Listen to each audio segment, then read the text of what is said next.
I look at the world, macroeconomics in the US, in terms of five grand kingdoms of macroeconomics. The first would be taxation. The second would be government spending. The third would be monetary policy. The fourth would be regulations. And the fifth would be international trade. Ladies and gentlemen, so today we have Dr. Arthur Laffer, and I'm very excited because today we will discuss the US economy, we will talk about the commodity sector, precious metals, possibly on portfolio structure in the current environment, and many other very interesting topics. So, sir, thank you so much for being on the show. It is my pleasure, my pleasure. And you're operating out of Limerick and you're Ukrainian. Wow. Thank you It's so much, sir. exciting for me too. It's exciting for me too. Yeah, so we have so much happening right now, sir, with the US, with the tariffs, with the Trump administration potentially putting some pressure on the Fed and everything. So I would like to ask a macro question on your macro view of the US economy and some of the things that you would be paying attention to right now. Yeah, I would love to do that. If you don't mind, what I'm going to do is lay out the framework of how I do that discussion and then go through each one of the major areas with you to outline why I come to the conclusions I do. I know there are economists who say I'm bullish, I'm bearish, but I look at it very formally. I look at the world, macroeconomics in the US, in terms of five grand kingdoms of macroeconomics. If you got a macroeconomics textbook, there would be five major sections of that textbook. The first would be taxation. The second would be government spending. The third would be monetary policy. The fourth would be regulations. And the fifth would be international trade. So those are the five areas. I'm going to look at it and then come to you. Now, the way I look at each of these grand kingdoms, let me take taxation, is I try to look at what the perfect policy would be. All right, what is the ideal policy? What's the North Star, if you will? And then what have these people done? And are they moving us towards the North Star or away from the North Star? That's the way I look at it in each of these. Now, when you look at taxation, all taxes are bad, but some are worse than others. What you want to do on taxation is the North Star is you want the lowest possible tax rate on the broadest possible tax base. So you provide people with the least incentives to evade, avoid, or otherwise not report taxable income. And you have the broadest tax base, so you provide them with the least places where they can hide their income in order to avoid paying taxes. That's the North Star. Now, when I look at this Trump administration and what has been going on, I think he's done a very good job on tax policy, a very good. His policies have moved us towards the North Star.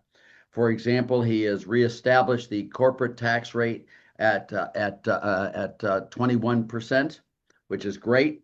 We were the highest in the world. We're now above average, but we're still much lower. He's lowered the personal income tax rate from 39.6 to 37%. He's gotten rid of tax on tips, which makes no sense because who would spend $100 of investigation to collect $2 of taxes? It makes no sense chasing will-o'-the-wisps, and I think that's good. On overtime, he's gotten rid of taxes on overtime, which is really good, especially in times of national crisis. You have forest fires in California where these people work 80 hours a week and they're trying to save people's lives. You have an accident in Palestine, Ohio, and a train wreck and bad chemicals spread. In these times of crisis, what you want to make sure you don't do is discourage those people from volunteering and working overtime. I think that's beautiful too. Deductions of interest on car loans makes all the sense in the world.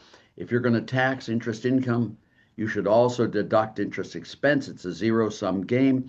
So when I look at President Trump on taxation, I think he's done an extraordinarily good job of moving us towards that North Star. A huge, big plus, very positive in a very important area of economics. On the state and local levels, there are also major moves towards lower tax rates and a broader tax base across the whole structure. So I give him an A plus here. It's a very good on tax policy. On government spending policies, All right. Again, you want to make sure the government provides the services it needs to provide. That is without question. But anything above and beyond that is stimulus spending, which is destructive of the economy. When you look at government spending, it makes no sense whatsoever to pay people not to work and to tax people who do work. If you look at this world, and if I can imagine a choice, you have a sum of money. Which is the better way to use that money? To give that money to people who don't work or to cut tax rates on people who do work with the same exact amount of. Obviously, it's to cut tax rates on people who do work to provide the prosperity, the growth, and the resources to be able to help poverty, the despair, and unemployment. All right. So when you look at Trump on this, I have to tell you that the BBB bill, I supported it totally, but it has a lot of wasteful spending, but it's much better than anything Biden did. It is a major improvement in government spending. It increases defense spending. It cuts out, it puts in work requirements for people to receive benefits. If you look at what Doge did, the Musk proposals in there, they're all working in the correct direction. Trump is moving towards that restraining government spending. You know, what you want to do is you want to have the North Star for government spending is when the last dollar of taxes collected, when the last dollar of money is spent, that the benefits from that last dollar are exactly a little bit more than the costs of raising that dollar through taxes. That's when you stop. Now, when you look at what that level of spending should be, based upon historical numbers in the US at least, that number, we're way overspending. We're paying people way too much not to work, and we're taxing them way too much when they do work. It just makes no sense on that. I would give this administration a B, or maybe even a little bit better than that on moving there, but it's been a very positive move off a very awful base of Biden and going back for years. So low rate, broad based flat tax, Trump's done a great job. Spending restraint, he's done a good job. Monetary policy. The whole dream of monetary policy is that you want a sound numeraire. There's nothing that can bring an economy to its knees faster than unsound paper currency that leads to high and volatile inflation and interest rates. It's a killer for a market economy. And again, here, if you look at it, what happened during Biden and ever since the Great Recession, ever since 2008, we have moved away from a stable currency to trying to run printing money. The monetary base in 2008 was about 858 billion. It's now over 7 trillion. It was as high as 9.3 trillion dollars. Outrageously bad monetary policy. Trump, I believe, is moving towards a stable value dollar and price stability. And I think he's done a good job so far, but he does not have control of the Fed yet, but he will have. Powell will be required to resign in a short while. His term will be over, and Trump will be able to put people into those jobs. The people he is considering putting in, and whom I've already mentioned, are extremely good at running a sound monetary policy. I think Trump will do a great job in bringing interest rates and inflation down in this country. So again, I give him a good grade there, P, B plus, maybe even higher than that, on what he is going to do. Yeah, Biden did the worst job we've seen in generations, and Trump is doing a much better job already and will do a lot better. With regard to regulations, he's done one of the best jobs ever. What you want to do is, now we all know we need regulations. We all know that. You can't drive on the left-hand side of the street one day and choose to drive on the right-hand side of the street the next day. We all need them. But what you want to make sure is that the effects of those regulations don't go beyond the specific purposes at hand and create a lot of collateral damage. Over-regulating is a very dangerous, bad thing to do. And what Trump has done, modest regulations, light regulations is necessary, but heavy regulations are bad. He's decontrolled energy, and already you can see the energy production of the U.S. increasing. He's proposed decontrolling the healthcare industry with his executive orders on medical price transparency. Now that's almost, that's almost 20% of GDP. And our life expectancy in the US relative to the OECD has been declining, and our expenses have been rising. Trump has proposed what I think is the perfect solution for that, of forcing them to post transactions prices and also all the underlying information about the consequences of medicines, of healthcare provisions, etc. So I would give him an A plus on that. He's decontrolled lots of things that have been just absolutely wonderful for pro growth. And lastly, on trade, and this is the one I think you want me to talk about most. To summarize, he's done a great job on taxes. I mean, a great job. He's done a good job on government spending so far, and he's got a long way to go, but he's done a good job. He's done an okay job on monetary policy, but his proposals, when he gets control, I think he's going to be great on that. And on deregulation, he's been great. I mean, really, really good on the first four grand kingdoms. Now on trade, the North Star of trade is free trade, period. That is it. The U.S. has built its economy from 1640 until 1870 on freer trade. We bought goods from the rest of the world to increase our production. We sold the products to the rest of the world. This has been called Ricardian, the gains from trade. We do some things better than foreigners. Foreigners do some things better than we do. We and they would be foolish in the extreme if we didn't sell them those products we make more efficiently than they do, and in exchange for those products they make more efficiently than we do. That's called the Ricardian gains from trade. Now, there are limits to the Ricardian gains from trade, and let me just say this. I would not sell nuclear weapons to North Korea. I'm sorry, I would not do it. Okay, so there are limits, but the basic rule, the North Star of trade, is free trade, Ricardian gains from trade, and those gains are huge. The second gains from trade are called the Alexander gains from trade.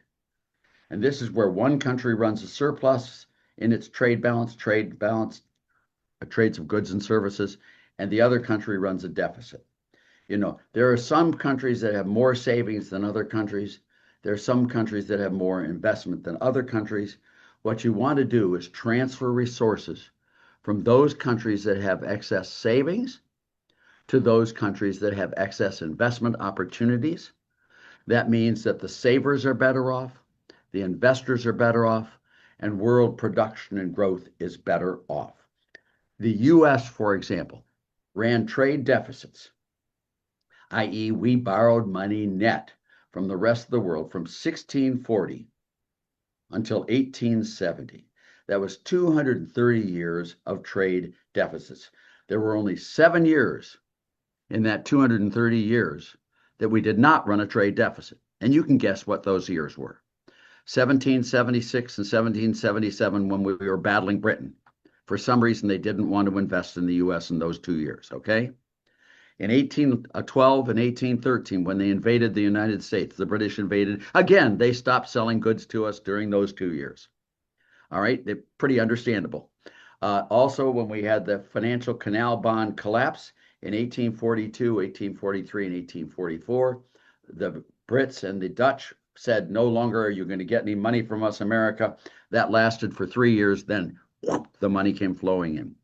It is really, really important that excess savings countries have the opportunity to invest in high return investment projects in investment excess countries, and that those countries are better off because they get more investment and more production by having those resources transferred. So you have the two gains, the gains from trade from Ricardo and the gains from trade as designed by Sidney Alexander. Okay, you with me? When you look at this world, we know very well that when we put on restrictions on trade, the outcomes are rarely attractive. In 1929, we had the passage of Smoot-Hawley Tariff through the House and the Senate in the fourth quarter. It was signed into law by Herbert Hoover in June of 1930. It led to a collapse in the stock market by something like 85% collapse in the stock market. It led to the Great Depression. It led to 20% in unemployment rates, And as my colleague Bob Mundell wrote in his Nobel laureate speech, he said that the Smoot-Hawley tariff caused the Great Depression, and the Great Depression caused World War II. That's a pretty big indictment of protectionism. We also know that what happened in the US under Nixon, I was in the White House when he did the Camp David, he did a 10% import surcharge. He also precluded foreign made capital from being eligible for the job development credit, which was all protectionist trade barriers. And the economy in the 1970s was horrible. So whenever we put on major trade restrictions, the world has done worse. Whenever we put on trade freeing policies, the Kennedy round tariff negotiation, Reagan's NAFTA, all of that worked beautifully, and the economies boomed through that. So no matter how you look at the evidence, I'm going to say this very clearly. No matter how you look at the evidence, trade protectionism is bad and freer trade is good for the economy. And again, remember, I'm talking about normal products, not nuclear weapons to Kim Jong-un. Okay, you understand, if we had 50 hours, I could go through all the details of how you measure that. But as a North Star, free trade is the North Star. So anything that goes against free trade is bad. Anything that goes towards free trade is good. Now, Donald Trump, I know him well. He's one of the most educated, understandable people I've ever known. He is a business person who ran a very major company, who made billions of dollars, running that company successfully on a global scheme. I can tell you personally that he's a free trader, period. He is that. And what is he doing on trade policy? After World War II, the U.S. granted the other country combatants a lot of privileges that are no longer required. For example, we helped build Britain and our allies up with lend-lease and programs and aid. We did that with our combatants, with Germany and with Japan and with other countries. The U.S. was very generous on that. My dad was a $1 a year man, helping all these other countries rebuild their economies after the war, both friendly and unfriendly. And Ukraine, of course, as you know, was on the other side of the battle at that time. So if you look at it, we allowed them to put on protectionist tariffs without retaliating to help them develop. Those tariffs and those restrictions are no longer necessary. They should reduce those tariffs and those restrictions. The U.S. today is, of the major countries in the world, the freest trade country in the world. All right, that's number one. That's called reciprocity. Number two, flexibility. In the olden days, it was very, very tough to put on flexible trade barriers because you had to pass legislation. It took 2 or 3 years to pass the legislation. You couldn't get rid of it. It was very cumbersome. The Smoot-Hawley tariff is a classic example of that. Today, Trump uses executive orders to do this. He can put a tariff on today, move it the other day. There's a very, very big difference today between how tariffs, and it's called flexibility. We have differences, reciprocity and flexibility. The third difference today between today and history is leverage. Everyone is hurt by protectionism, by a trade war. Everyone is hurt, but they aren't all hurt by the same amount. Those countries that are big and have lots of trade internally and have small amounts of trade with external countries are hurt much less than little countries who rely on free trade. So therefore, there's a great deal of leverage in trade, and that is a very different concept today. My view, and knowing President Trump the way I do, I believe, now this is me, if you disagree with what I'm saying, give him a call and ask him. He will be sure to tell you the answer because he is not shy. Believe me, he's not shy. But I believe Trump is using tariffs and quotas and executive orders to negotiate freer trade in the world. I believe he is using those tariffs and quotas in trade to get the cessation of hostilities in the Ukraine-Russian conflict. I believe he is using those tariffs and quotas as leverage in stopping China from invading Taiwan. I believe he is using those to solve problems in other countries. Donald Trump is a master negotiator. He's one of the most competent professionals I have ever seen. His background, his education, his rearing, his family are all excellent to qualify him as perhaps the best single president the U.S. has ever had, literally, is my view. And I know him well, and I cannot think of anyone I would personally rather see as president than Donald Trump. That's me talking as an economist. Now, I only talk about economics. I don't talk about social policy. I don't talk about war, about any of that. But on economics, which is my expertise, and you do realize you're dealing with the best economist the world has ever seen. Just joking, you know it. But seriously, on an economic basis, I think he's doing a great job on trying to get free trade. I think he's doing the best job ever. If I were to categorize him in his first term, I think in his first term as president in those 4 years, he did the single best job of any president ever in U.S. history, bar none. And I'm a Reagan guy all the way with Reagan. I worked with Reagan. I was very involved with Ronald Reagan. But Trump, I think, missed some of the mistakes that Reagan made. Reagan was great, don't get me wrong, but Trump, I think, was even better. And so far in this administration, I believe that Trump is doing a better job than Reagan did in his second term, and Reagan did a great job in his second term. And I think Trump is doing a better job so far. Now, we'll see how it evolves, but based on the economics, and you can see how I do it.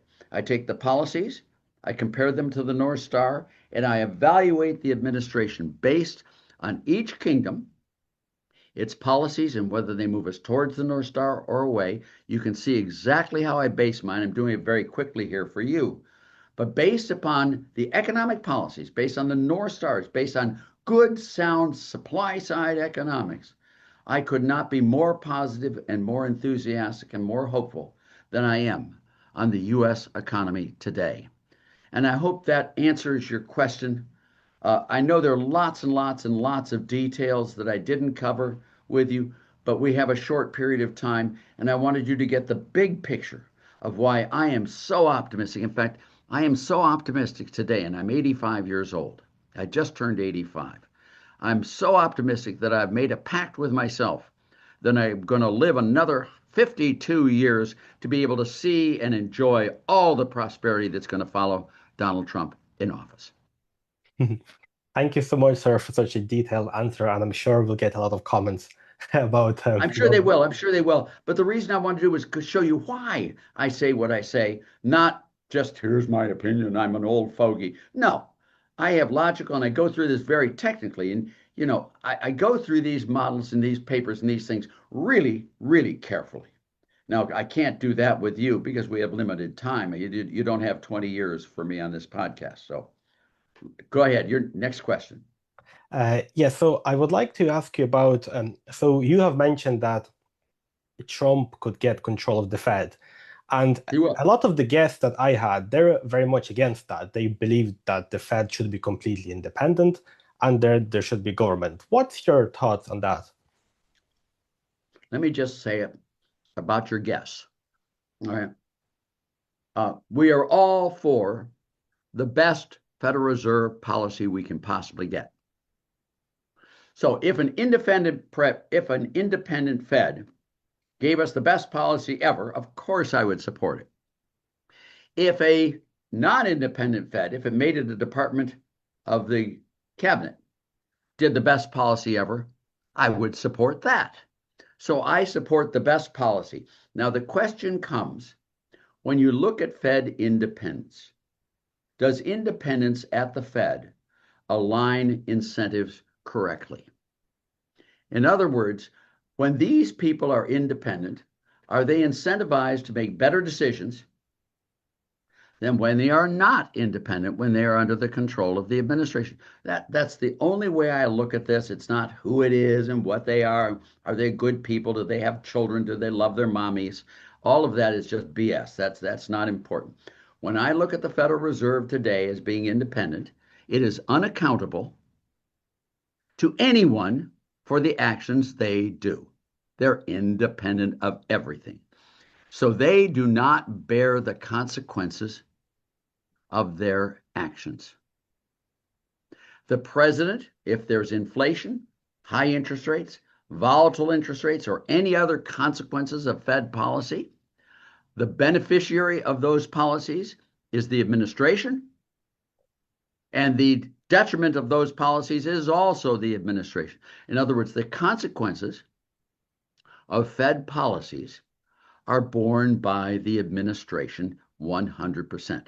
I am always of the opinion that you should align authority with consequences and responsibility 100%. You should be responsible for your actions, and you should bear the consequences for your actions. If you have actions that you take that other people bear the consequences, the incentives are misaligned. So therefore, when I look at the Fed today, I look at the consequences of good and bad policies by the Fed, and I see that those people on the Fed board do not bear the consequences of those actions. The administration does. Therefore, I am totally against an independent Fed. I think it should be a department of the government, just like because the consequences of Fed actions are borne by the administration, and therefore they should also have authority over those actions totally. I hope you understand what I'm saying on this. I'm trying to outline it very carefully for you. Does that mean I'm against good policies? Of course not. Of course not. But I am for aligning authority with responsibility and consequences of the actions. I would not like to see the Defense Department of the U.S. independent, that they make all the Defense Department decisions without an election. I would not like to see the State Department independent. I'd not like to see Health and Human Services. You have a government there that is held responsible and held accountable for their actions. And that is the only way you can allocate blame or credit to that administration. Did you understand exactly what I said on this? Yes, 100%. And ask your people exactly those questions. I don't understand any serious economist ever actively proposing an independent Fed. It is just silly. You want to make sure that people who make the decisions are held accountable for those decisions. Yes. You don't punish someone else for if someone murders someone, you don't punish someone else for it.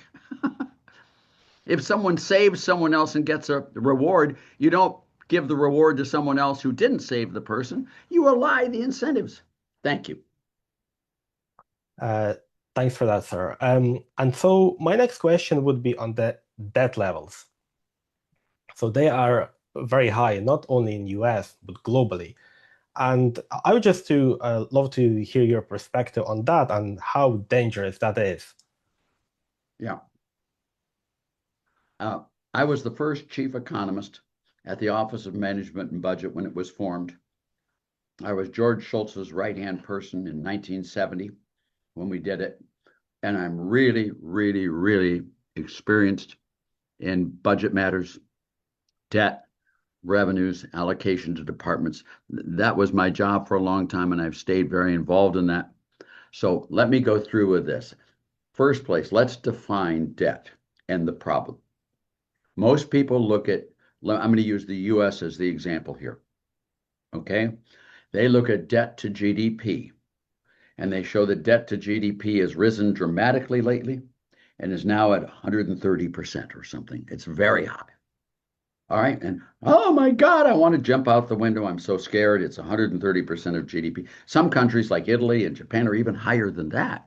I mean, whew, and it makes me, first place, one part of that debt is inappropriate to use as a measure. For example, if a government agency of the government holds debt, you should not count that as net debt. That's gross debt. And net debt, you want to look at a consolidated balance sheet of the federal government and eliminate all intragovernmental debt just for the purposes of measurement. Now, if you do that, the net debt to GDP goes from about 130% down to about 100%. It's still very, very high. Don't get me wrong, but it's much lower than that 130% number. The second thing I want to mention to you and make it very clear is that you should never, ever, ever compare a stock number with a flow number. Never. When you look at the balance sheet of a company and the income statements, you never compare a balance sheet item with an income statement or cash flow item, or a cash flow item or an income statement item with a balance sheet item. You never do that. You look at balance sheet items compared to balance sheet items, and you look at income items with income, flow items with flow items. When you look at the measure people use, which is debt to GDP, debt is a stock and GDP is a flow. It's inappropriate to use that comparison, totally. Now, what you can do is you can look at debt, US debt to US net wealth, household net wealth. That's appropriate. And you also can look at debt service to GDP. You can do that. That's also appropriate. When a banker comes to a person and says, I want a loan from the bank, mortgage on a house. What do they look at? They look at the value of the house to the size of the mortgage. That's a balance sheet item with a balance sheet item. And they look at whether the person has enough income to be able to afford the payments. That's a flow item with a flow item. The same thing is true for a country. Now, when you look at it, debt to net wealth is about 20 to 22% of household net wealth. That's high, but it's not scary. It's not something to get worried about. It really isn't. It's something that can be solved with good policies. If you look at debt service to GDP, which is there, that number is about 3.5 to 4% of GDP, which is high, but not out of region. 3.5 to 4% of your budget is not the end of the world. In fact, under Reagan, it was about 5% of GDP. All right. So it's there. Looking at those measures there takes away all the panic that you have about debt. It does. It doesn't mean we don't have a problem. Please make sure you don't hear me saying that. What it does mean is that it's a solvable problem and we don't need to jump out of a window and kill ourselves to save us. Now, the last thing I want to talk to you about debt. Debt is a tool. It's not a good thing and it's not a bad thing. It's a tool. That's all it is. You know, a debt is a way of transferring resources from savers to investors. That's all it. You borrow the money and invest, and then you pay them back the money you owe. That's what it is. It transfers resources from savers to investors. When you look at debt, and I'll ask your audience this.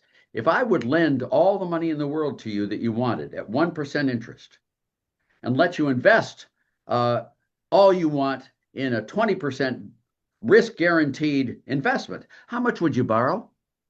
Everything you could. Now reverse those numbers. I'm going to let you borrow all you want at 20% and let you invest all you want at 1%. How much would you borrow? Zero. All right. It's not the debt that matters. It's the spread. So when you have something with a high return and you can borrow at low cost, you're going to borrow. When you have something with a low return and a high cost, you're not going to borrow. So debt is a tool. Now, when we came into the country in January 20th, 1981, when God still loved America and Ronald Reagan was president, we were faced with an economy that had been driven into the ground by four really bad ones: Johnson, Nixon, Ford, and Carter. The four largest idiots that ever, I call them the Four Stooges, the largest assemblage of bipartisan ignorance ever put on planet Earth. They had run my country into the ground. We sat there and looked at the country. We dug in the ditch it, and we found this little tablet that polished it, little thing that said Enterprise America, USA Inc. We put it on the wall, and we said, what do we need to do? We have all these high returns projects going on, all right? And we have all this relatively low cost debt. We borrowed like mad. We built up our defenses. We cut tax rates. We deregulated the economy. We did all of that. And then we thought we saw very high returns at low cost of borrowing, and we borrowed a lot, just the way you're supposed to. And we then sat back and prayed that it would work. And boy, did it work. The U.S. economy took off. It was the Reagan go-go 80s. It was beautiful economy. Then we came to Bill Clinton. Bill Clinton had now inherited a very prosperous economy and all the debt that we had put in. What did Bill Clinton do? Bill Clinton cut government spending dramatically, lowered taxes, and he paid back all the debt, just what he was supposed to do. Ronald Reagan and Bill Clinton were perfect partners in the debt situation. That was what they did, and that's why we had a great economy because of Democrat Bill Clinton and a Republican Ronald Reagan. George Bush was sort of a turkey in the middle. All right. Now you've got the people. Now you've got W, Obama, Biden. What did they do? They borrowed lots and lots of money and they used that money to pay people not to work. Wrong, wrong, wrong. So now when you look at debt today, the way I look at it is you look at the federal debt and say, is the debt the problem? No. It's how they spend it. Can they cure it by economic growth? You're damn right they can. Any solution to government debt that is not pro-growth and tax cutting, deregulation, sound money, free trade, and minimal regulations is going to fail, fail, fail. We need to reduce that debt by increasing growth and paying back the debt just the way we did with Clinton after Reagan did all the borrowing. Do you understand my debt situation? Those people who worry over debt are making a very large mistake on focusing on the wrong problem. The problem is we're spending too much and we aren't growing fast enough. You grow fast by cutting tax rates and you cut government spending, wasted stuff, and then your debt will take care of itself. I hope that helps you. Yes, that's a great answer. And on the recent economic data, sir, do you see slowdown with the new data? Excuse me for a bite. I just took a little bite. From the data we have so far, the answers are ambiguous as to what is happening. Now, closing the border means that 3 million people coming into the United States every year is stopped. They're being sent back. So when you look at employment data, you have to adjust for the number of people coming into the country, which naturally gives you low employment period. If you look at price data, you don't see anything unusual happening right now. If you look at other things, real wages, you do see a slight uptick of real wages. And the one thing I look at, and all I'm going to say is, given the data we have today, there are no large signals flashing that tell me that something is wrong. That's not. That doesn't mean it won't be wrong. But right now, I don't see anything out there that tells me something's really wrong. I don't see that. That when I look at the policies, which I went through in great detail with you, I think that the future for America on economics is really, really good. So what I do to look at the first signs of this being true is the stock market.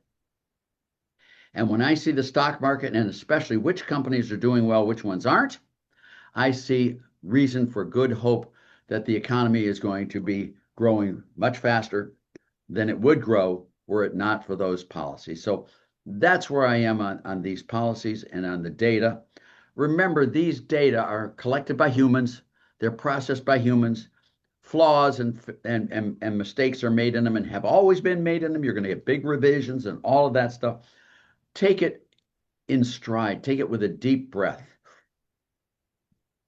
And realize that what we see today, we do not see anything out there that is flashing a red light at us. You're in real trouble. There's no crash in the market. There's nothing like that.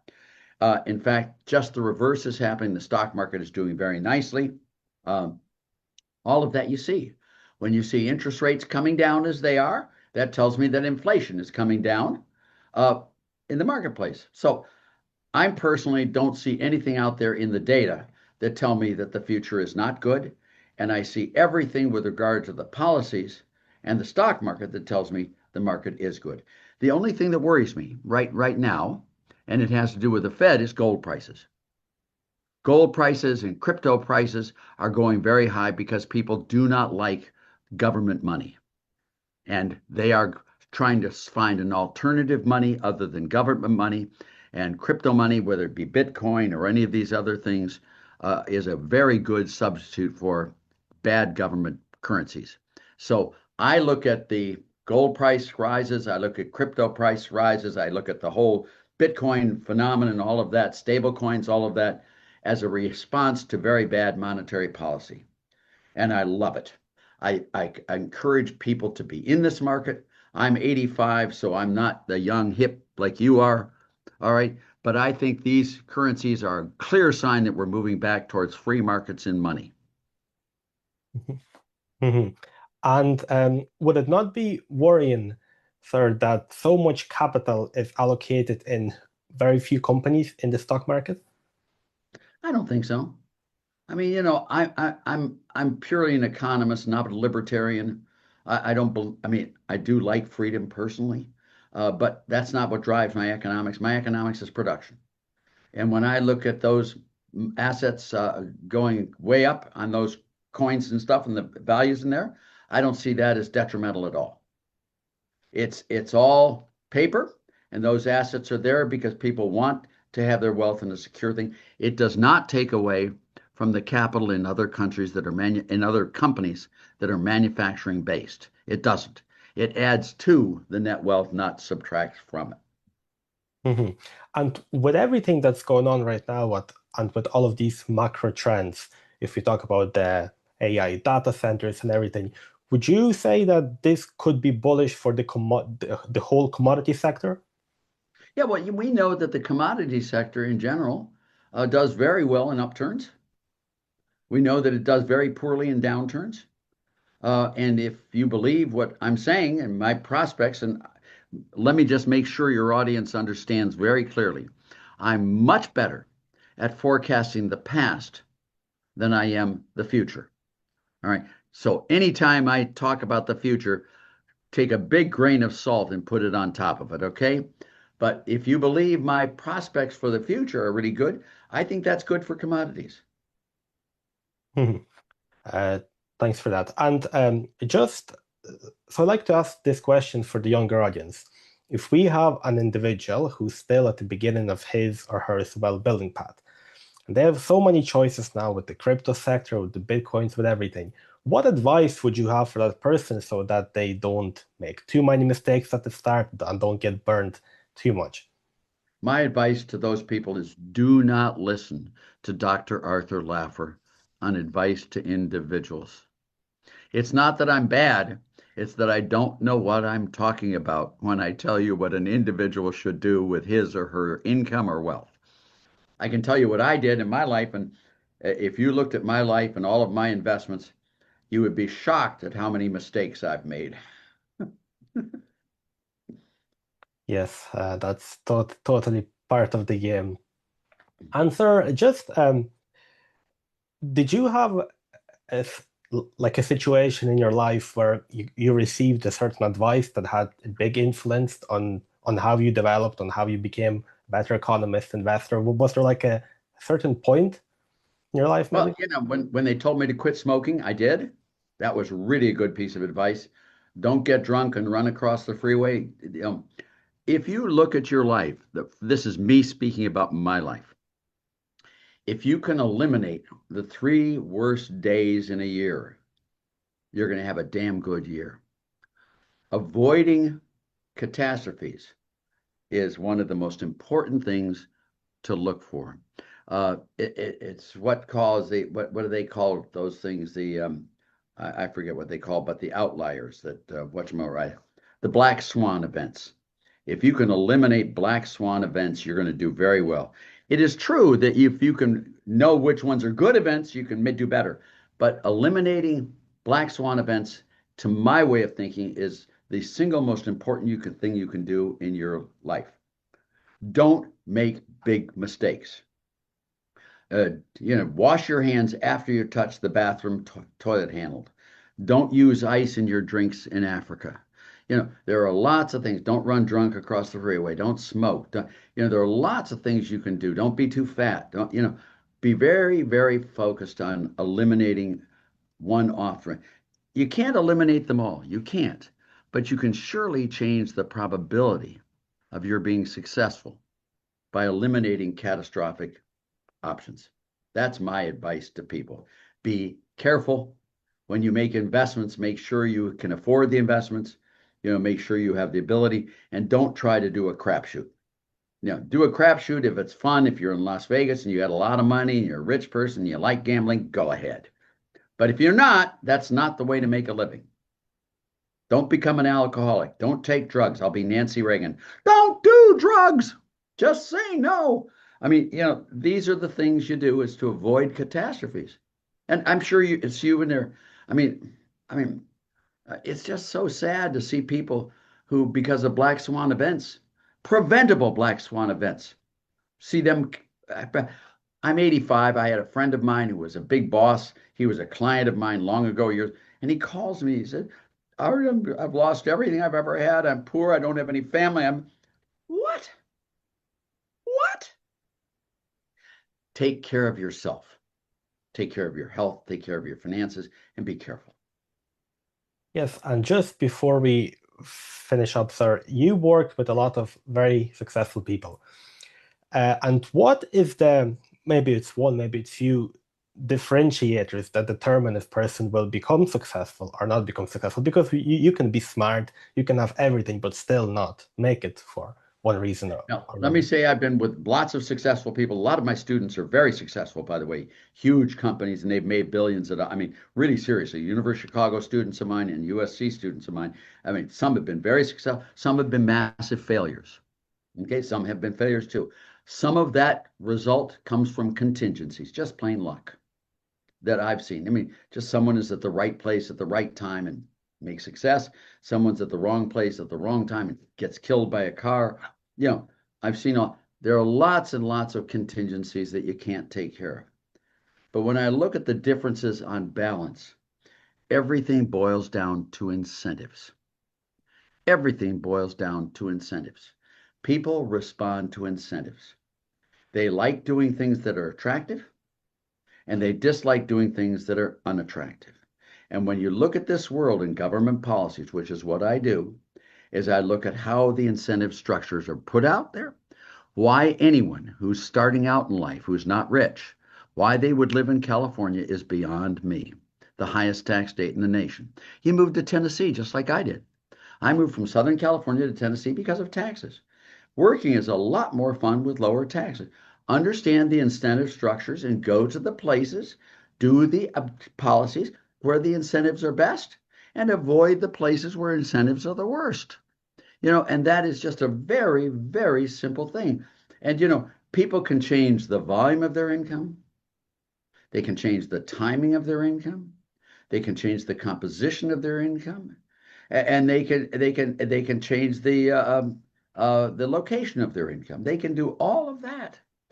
Look at the incentives and look at it logically with a green eye shade and make very careful decisions. Don't say, well, I like the mountains. No, you're in a world of economics and you've got to follow economic incentives. I left California, which I love, love, love California because it taxes people who work and it pays people who don't work. And Tennessee is the reverse. And it's the best decision I've made. Once I passed the 3 years statute of limitations, I can now go back to California and enjoy it all I want. And I don't have to pay the damn taxes. All right? Same thing is true. Uh, when I looked at your country before the Russian invasion and all of that, it was shocking the bad policies in Ukraine. It was just shocking. You know what I'm talking about, the corruption, the bribery. I mean, I used to call your president Poroshenko, not Poroshenko, because he had a candy company. He was a big, countries are just like states, are just like cities. Use your logic, green eye shades, carefully look at what the policies are, and then follow good incentives. And be careful. Don't do something rash and stupid. It never pays off. Thank you, sir. It's my pleasure being with you. And I hope your podcast viewers enjoy it. If you have any feedback on me from them, I would love to hear it if you wouldn't mind sending it to me. Okay? Yes, thank you so much, sir, for being on the show.